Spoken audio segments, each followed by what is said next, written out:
I forgot to mention that But I lost it. Yeah,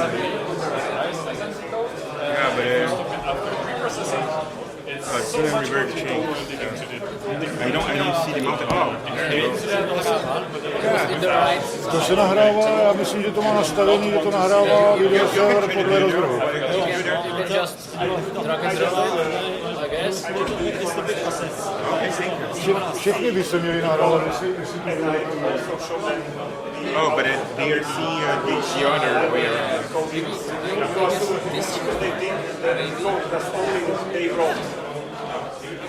Yeah, thank you. No problem, I know it's a magic button. This one, F7 with funnel, or maybe you have a funnel. It's magic. Lucky we're here. I am here for you. Specifically. Tak, takže všechno v pořádku tady, můžu dál. Yeah, I have already.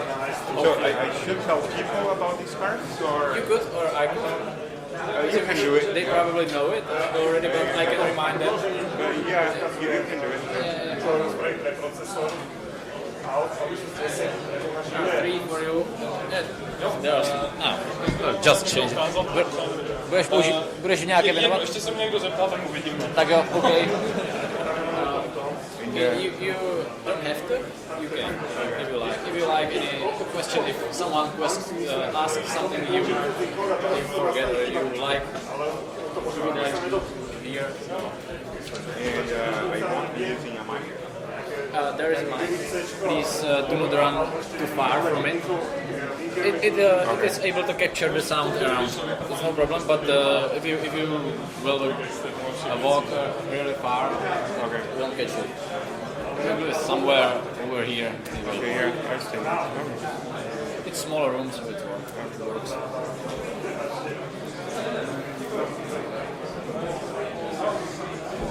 You are based here in Brno? No, living Canada. But I'm Brazilian. Okay.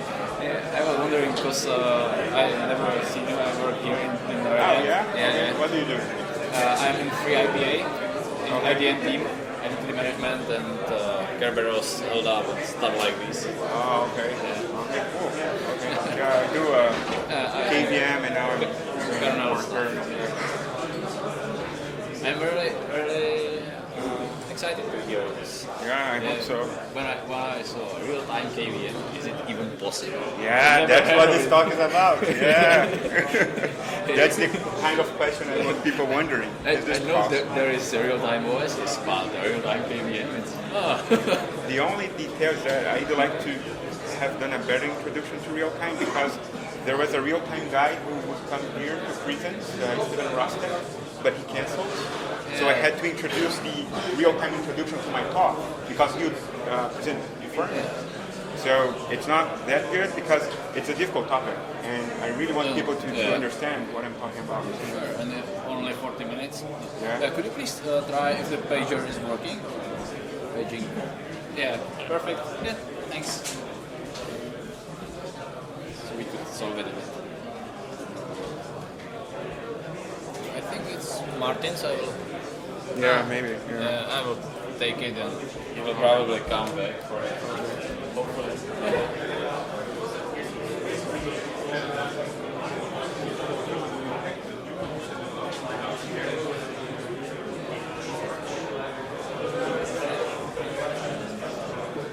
We have a sticker for you if for all stickers. Distinguish. Sorry? Yeah, everyone loves stickers. I do. Some notebooks look like, I don't know how to tell it, place where you stick the ads or something like that.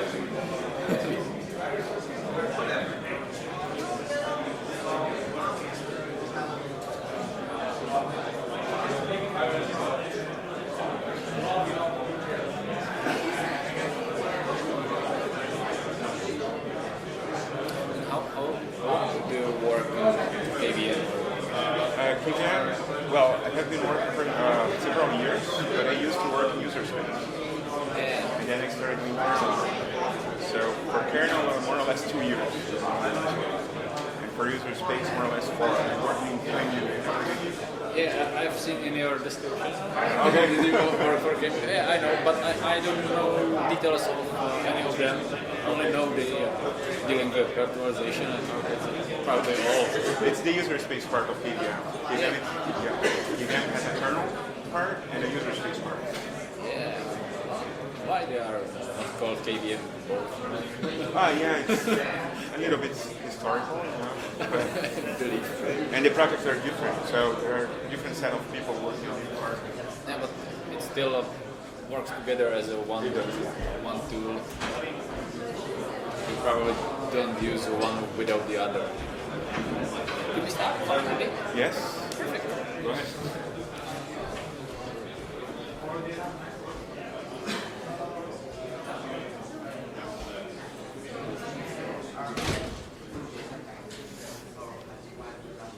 Hello everyone.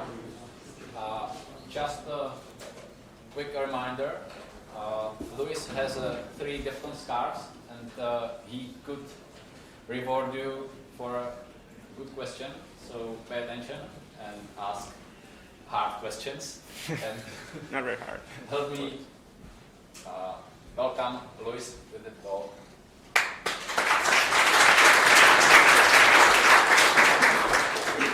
So thank you.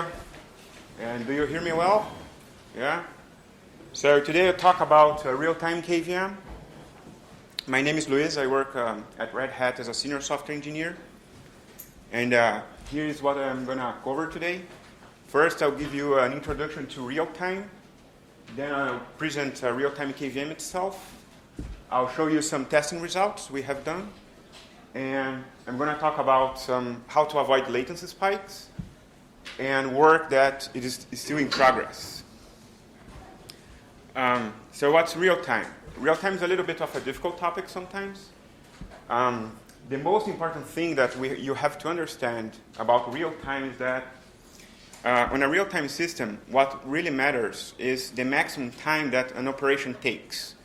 And this maximum time is known upfront, and it's guaranteed to be the same, even if the system is under very high load. So for example, thread wake up. Suppose you have a thread waiting for something. For example, a packet to arrive, an alarm to trigger, to fire. And then the packet arrives or the alarm triggers and your thread wakes up. As it turns out, there are many things that can happen between the thread being ready to run and the thread actually executing on a CPU. On a real-time system, the time it takes for a thread to wake up is known upfront.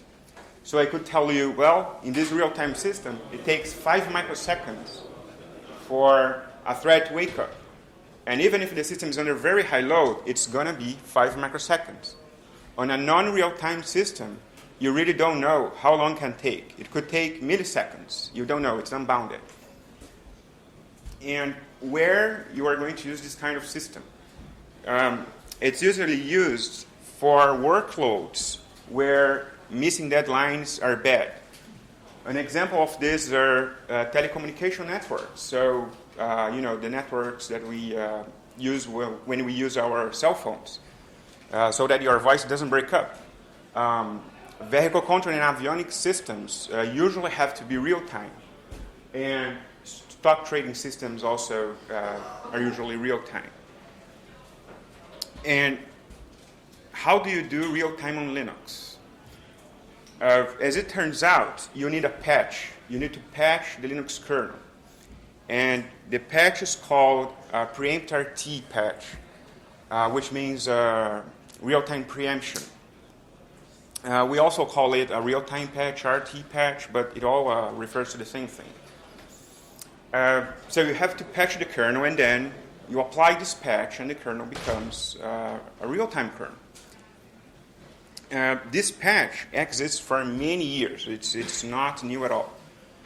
And many features that the people behind this patch have developed to support real-time are already merged in the mainline kernel.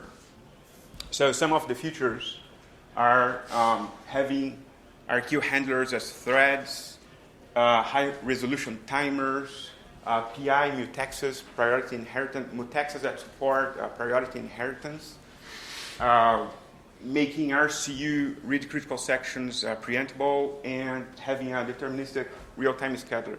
So those features, they are very complex, each of them. And they either originated in the RT patch or they were motivated by it. Now, there is one feature which is not on the mainline kernel yet, and as it turns out, we can say that it's the core feature that actually makes the kernel real-time.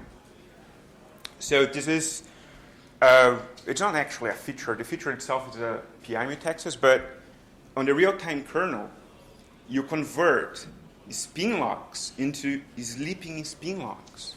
In the real-time kernel, spin locks don't spin, they sleep. And they support something called, priority inheritance. So this priority inheritance thing is to avoid having a high priority thread waiting for a lower priority thread. This is a problem that has to be solved for real time.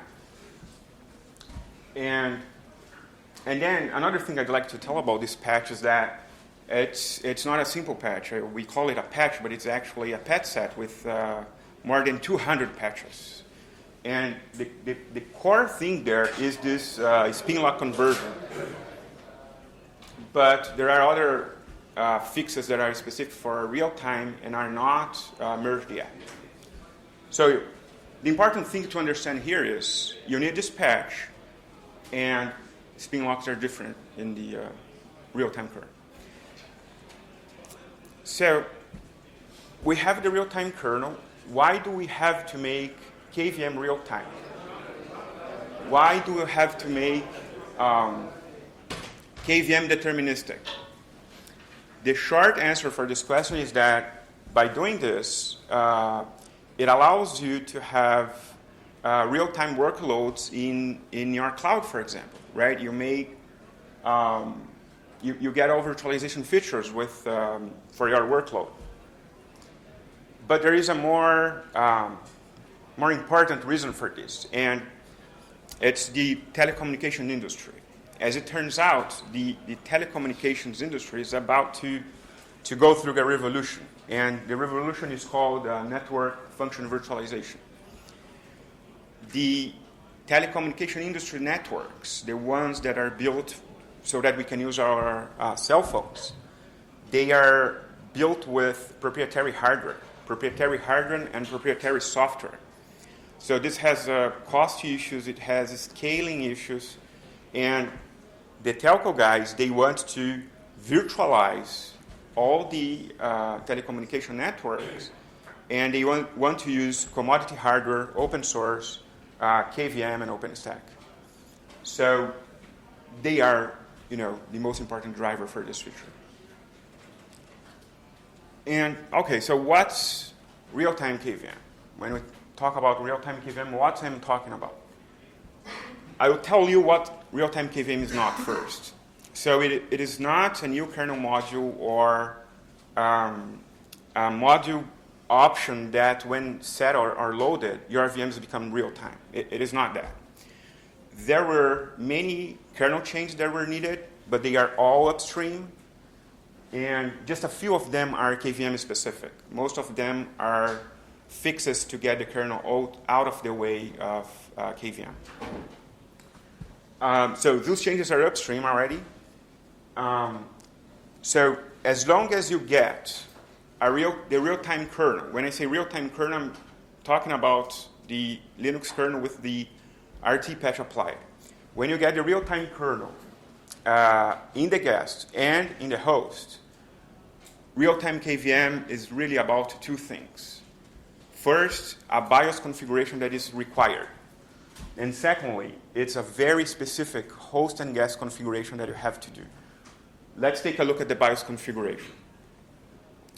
As far as the hardware goes, we have used a pretty standard x86 boxes so far. The only detail is the BIOS configuration. So the BIOS has something called SMIs, or system management interrupts. Those are special interrupts, and they are triggered by the motherboard. When they trigger, the kernel stops executing, the kernel is halted, and the BIOS runs. When this happens, you're not real-time anymore, because the BIOS runs a mode called system management mode, and it can take milliseconds. You don't know how long it's going to take. So you lose the determinism that I talked earlier. So you have to disable this. But the problem in disabling this is that there is no SMI option in the BIOS. As it turns out, any BIOS option that require the system management mode is going to activate SMIs automatically. So how do you know which BIOS options you have to disable in order to disable SMIs? Some hardware vendors, they have a document. It's called System Low Latency Settings for, and then system name. This document usually has a list of options that you have to disable. You disable those options, you are done. Your system won't have SMIs. If your vendor doesn't provide this document, then you have to find the option for yourself, and it's not easy. It's very difficult. The preemptor T kernel, it provides a kernel module, and there is a Python script to do the user space part called hardware latency detector. So this module tries to find if SMIs are enabled. If they are, then let people get in. If they are, then you are not done yet. You have to keep disabling options. Now, the bad news is that some systems are not fixable. They have hardwired SMIs. Those systems are not for real time. You cannot use them for real time. So once you do the BIOS change, the next part is to start the host configuration, the host setup. So the first thing is the host requires the real-time kernel, as I have already mentioned. And then you have to do something called host partitioning. Partitioning is the process of creating two groups of cores, okay, of host cores. The first group, it's called real-time cores. And the second group, it's called housekeeping cores. The difference between those two groups is that the real-time cores group, they are aggressively isolated. Being aggressively isolated means that they are going to run only two things. First, a single thread and a few CPU-bound kernel threads. The housekeeping cores, they run everything else. They run user-level processes, kernel threads, hierarchy handlers, everything else. So now I'm talking about the concepts, okay, because they are a little bit difficult. And after I show you the concepts, I'm going to show you how to do this configuration. So let's see some diagrams. Suppose you have a host. This is a host. And it has two sockets, two NUMA nodes. Each NUMA node has 4 cores. So to do the partitioning here, what we could do is we are going to take all the NUMA node 0 cores and make them housekeeping cores. And then the NUMA node 1 cores, they are going to be our real-time cores. So we apply the configuration that I'm going to show you shortly. And then you're going to have this. Housekeeping cores, as I said, and real-time cores. As it turns out, the guest requires the same configuration as the host. So it requires the real-time kernel, as I keep repeating this. And you have to create two groups of vCPUs. So you're going to have real-time vCPUs and housekeeping vCPUs. In addition to this, in the host, you have to pin each real-time vCPU to a real-time core and each housekeeping vCPU to a housekeeping core. Also, the vCPU threads, all of them need real-time priority, And we also reserve huge pages for the real-time vCPUs. And then your guest runs in the guest, of course, and the real-time threads are pinned to real-time vCPUs. Let's go back to diagrams to make it easier to see this. So suppose I have a guest, okay? And this guest has 6 vCPUs. This guest shown here is already partitioned. So I have 2 housekeeping vCPUs and 4 real-time vCPUs. Let's do the pinning. After you do the pinning, you can see here that the housekeeping vCPUs each of them are pinned to a different housekeeping core, and each real-time vCPU is pinned to a different real-time core. And then your real-time application, again, runs in the guest, and the real-time threads, they are going to be pinned to real-time vCPUs. Real-time KVM is basically that. Also, if possible, is it possible to pin the housekeeping to a group of housekeeping CPU instead of the... No, you cannot do that because I'm going to talk about that now, actually. So, as I said, the real-time vCPUs, they are aggressively isolated. That's the difference between the two. So, if you have a thread that is doing something that's not supposed to do on the real-time vCPU, you're going to get spikes. So you have to move them to housekeeping cores. I don't know if that was your question, but maybe we can... You can pin the housekeeping CPU to a group of housekeeping. Oh, no. Okay, no, because if you have a thread migration, a task migration between real-time vCPUs, then this generates a spike. I have a list of things that generate spikes. So it has to be pinned. It's mandatory. So, sorry. So, as I said, the real-time cores or vCPUs, they are aggressively isolated. How do you do this? It's not very simple. So there are many things that you have to do. The first of them is you have to boot.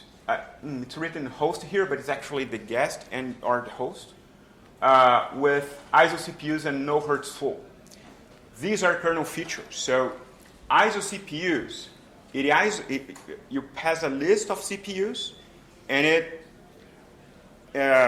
it won't schedule user-level processes to the CPUs listed there. Okay? Only kernel threads are going to run on CPUs that are listed in ISO CPUs. The other feature is called no hertz full. This feature also gets a CPU list, and what it does is, if it's possible, if some conditions are met, it disables the tick, the kernel tick. So the kernel has something called the tick that it's a timer that fires 1,000 times a second. And it's used to do bookkeeping.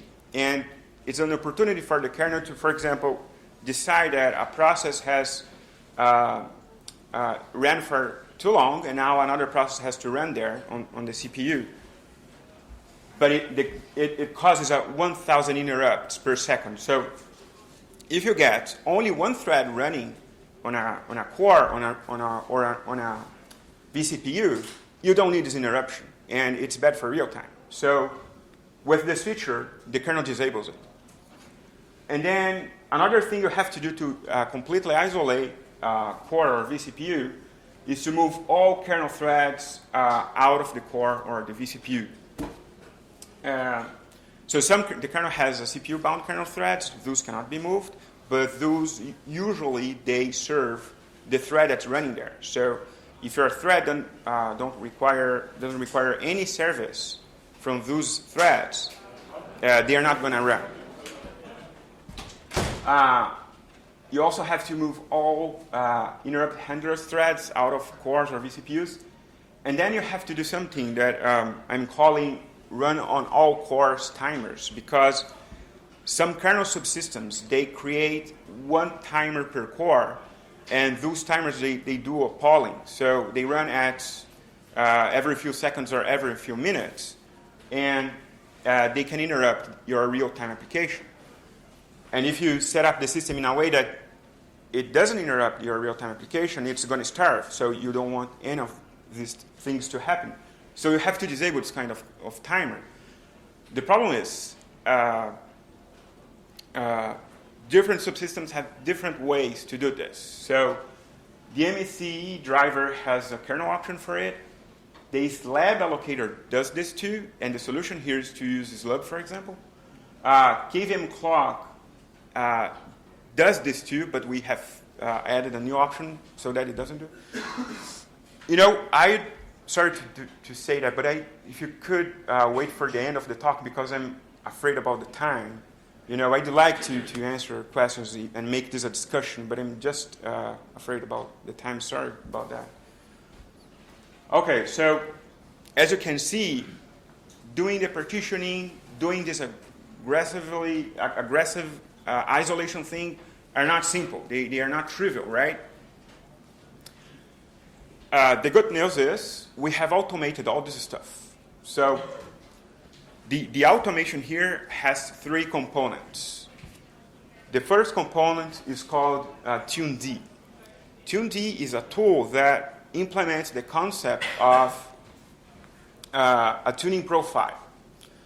A tuning profile is a file where you list tuning steps. So things like writing to sysfs, writing to proc, assigning real-time priority to threads, and things like that. When you activate the profile, the tuning steps are going to be all executed, and they will be on the system. We have created 2 profiles, one for the host and one for the guest. What you have to do is you install tuned, you install our profiles, and then you pass on the host and on the guest, you pass a list of cores or vCPUs to be real-time. And tuning is going to do the rest for you. It's going to do everything I have described so far. Mostly, actually, sorry. So there are some details that it doesn't do, but for example, libvirt. Libvirt does, it's the other tool that you need to get this stuff automated. And libvirt does CPU pinning, and it assigns real-time priority to vCPU threads. And then there is OpenStack. OpenStack is not finished yet. I'm going to talk a little bit about this later, but when support for it is ready, it is going to provision and manage real-time guests automatically for a host. Now, let me show you some testing results. So two important details about testing. We have used a tool that is very popular among real-time people, which is called cyclic test. So this tool measures thread wake-up that I have described in the beginning of the talk.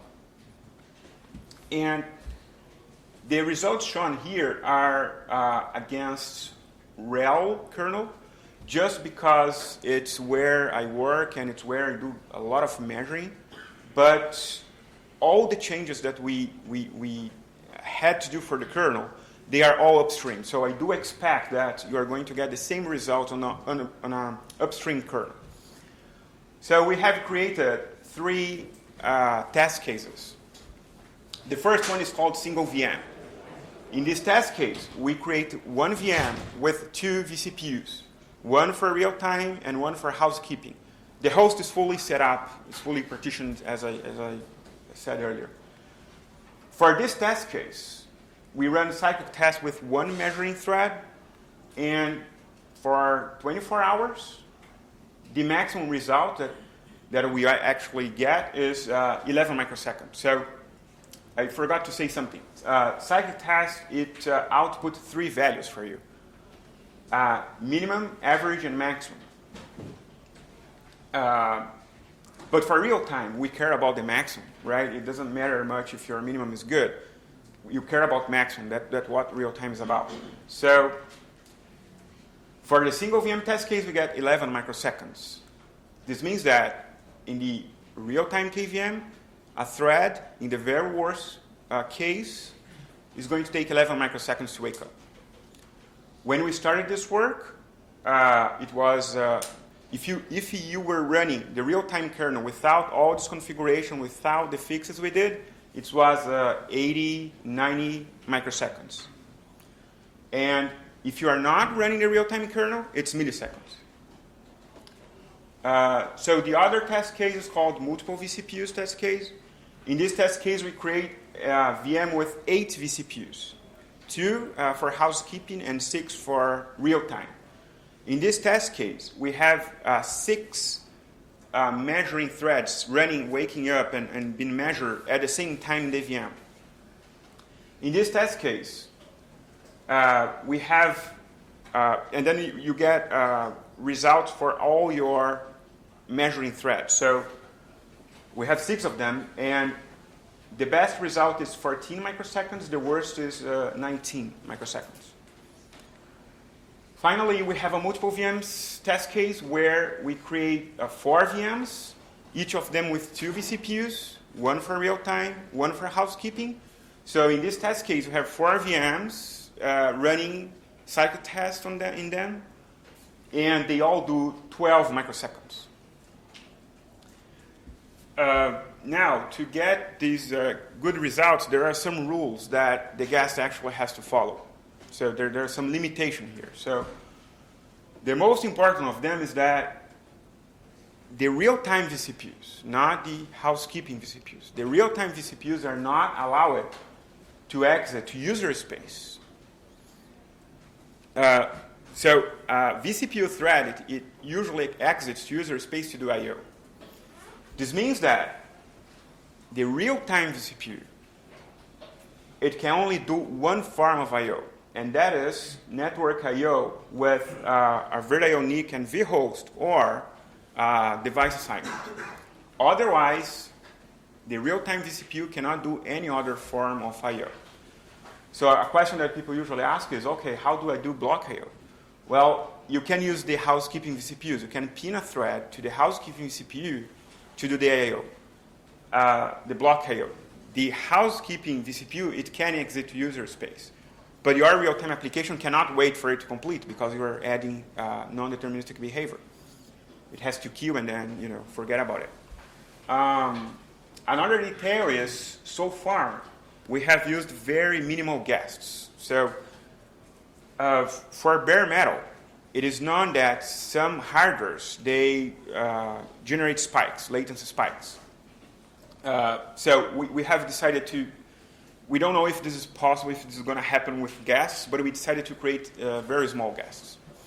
So our guests so far, they don't have USB, they don't have sound card, they don't have graphic display, they don't have additional PCI slots. They are very small in terms of hardware. Also, there are some operations that if performed in the host or in the guests, they are going to generate a spike.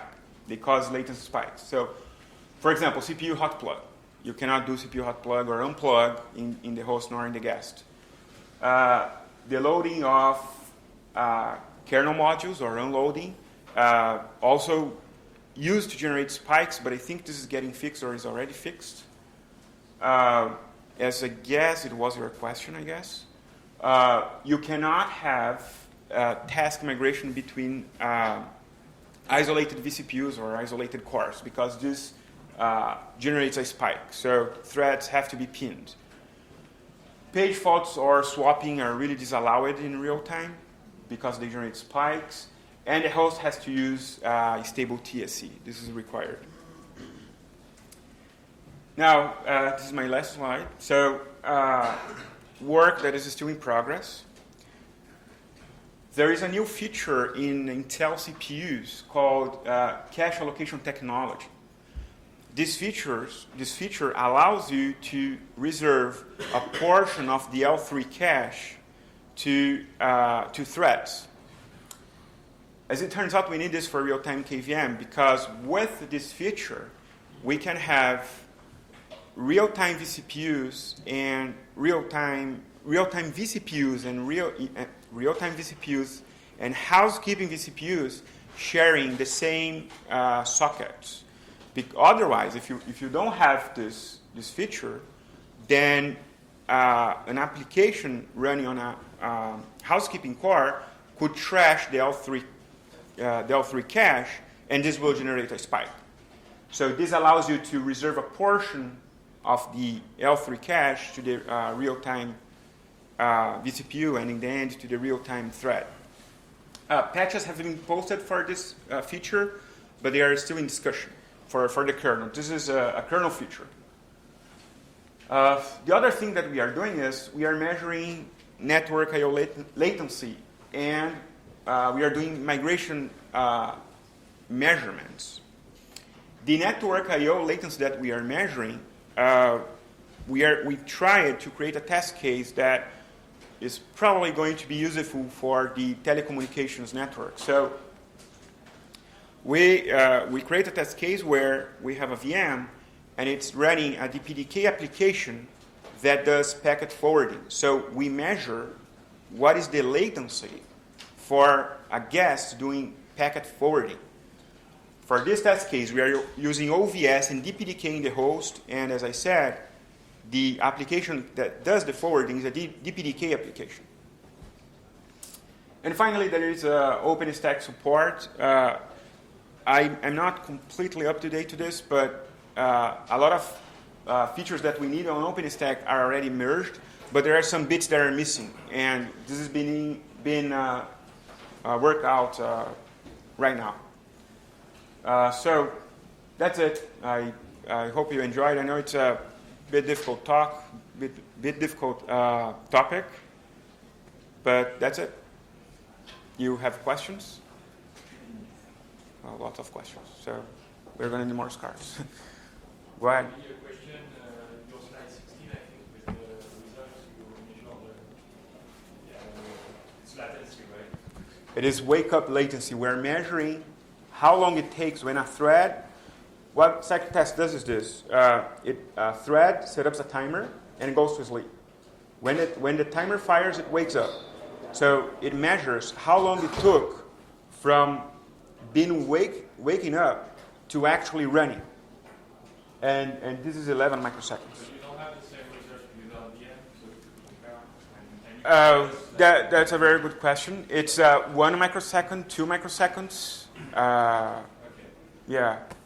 It's a good setting point. I guess we should say that. Yeah. Okay. I'm not trying to, we cannot expect that, at least not today, maybe in the future, with more features, etc., more CPU features, that this test case will perform the same. Actually, this is not even the goal. Our goal is not for, and this is interesting, our goal is not for the guest to perform the same as bare metal for now, because our goal is to satisfy the latency requirements. So if the latency requirement is 20 microseconds, we are good. Doesn't matter how better the host does, So that's a good question and a good point. So you got a scar for yourself. Voila. Thank you. I don't know who raised first, but You're talking about deterministic latencies. Is there a way to prove that, for example, it won't be higher than 20 microseconds, except for testing? Is there a theoretical proof that it will be real-time deterministic? so the short answer is no. I read about this, and for very simple real-time systems, there was a professor in the US, I guess. He was advocating for trying to prove mathematically that latency cannot be higher than X value. But for a complex system like this, I'd say it's really impossible. And the testing that people do is they run the test case for 3-4 days. And if you don't reach a spike, they say, well, that's probably good. On the one hand, it's not mathematically proven, but on the other hand, most real-time applications, they don't have a very, very complex, the code path that they take, it's not extremely complex usually. So usually you know more or less which code path that the application is going to take. And for cycle tests, we run it millions and millions of times. It's a loop. And it's going to take the same code path. On the one hand, cycle tests is too simple, but on the other, real-time applications, you kind of know the code path they are taking. And the test case usually stress this code path. So, if you run this million, if not, hundreds of millions of times and nothing bad happened, you assume that at a certain degree, it's not going to happen afterwards, So you got a scarf too. So, but you can come here. I don't know, how is the time? 5 minutes. Okay, so we have time. Okay, I know this guy there, I remember him. So. As far as I know, the companies are using quite a hardware accelerators for actually accelerating like critical operations to offload CPU and to save some energy. So this is usually done that you have a hypervisor with one or several accelerators, which is shared across more guests through a SIOV. So do you have any kind of roadmap or plans to test this in the real-time kernel? Because as far as I know, as far as I can see, you have just a cache and a network to share the data. And for example, PBK, as far as I know, is actually using, you can use the acceleration. So do you have any plans regards using hardware accelerators in real-time guests? No, not for now. We use this test case because we use cycle tests because it's kind of the easiest way to get started. And in my opinion, you kind of have to do this first, and you have to have good cycle test numbers. But the truth about cyclic tests is that it's not real. It's not what a real-time application will be doing. So the networking, the PDK, and etc. stuff, we are doing this because the people who are going to use this now, it's what they need. So this is where we are working on because of this. Now, one important thing about real-time is that real-time is not like you install it and you can run any application real-time. It's really not about that. Real-time is really specific about specific real-time applications. So if there is the need, then we do it. But if there is not, then we don't do it. It's not, I don't know if I am answering your question, but we are focusing on the requirements we have now. About hardware acceleration, for example, if it turns out to solve some of the problems we have, then it might be worth looking. But, sometimes, because I don't know if this was clear, but it could be a good idea, but sometimes real-time is not about being fast, It's about being deterministic. So you could do something like this that is faster, and we improve the number, but it's not deterministic. We run it once and we get 1 microsecond because it accelerated. We run it again and we take 20. Not good for real-time. Not just for the speed, but also for the power. Okay. Okay. Okay. Okay, you, I guess. So go ahead. So when you hit the spike, how do you go about it? Oh, that. So we have more scarves. That's the hardest part. Myself, what I'm doing is I have some trace points. I use ftrace, the kernel tracer. I have some trace points that are a little bit optimized for cycle tests. So I know the code path that the cycle test takes. And when there is a spike, so instead of getting 11, I get 20, I look at my tracing, and it tells more or less where the spikes occurred. So I have to add more trace points to start narrowing down the area.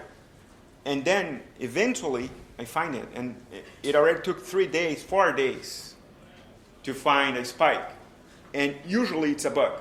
It's, for example, for ISO CPUs, we had a bug where you isolated a CPU, but then the kernel was running code to see if it could migrate tasks to that CPU. But you don't need it. You isolated it. You are not going to run anything else there.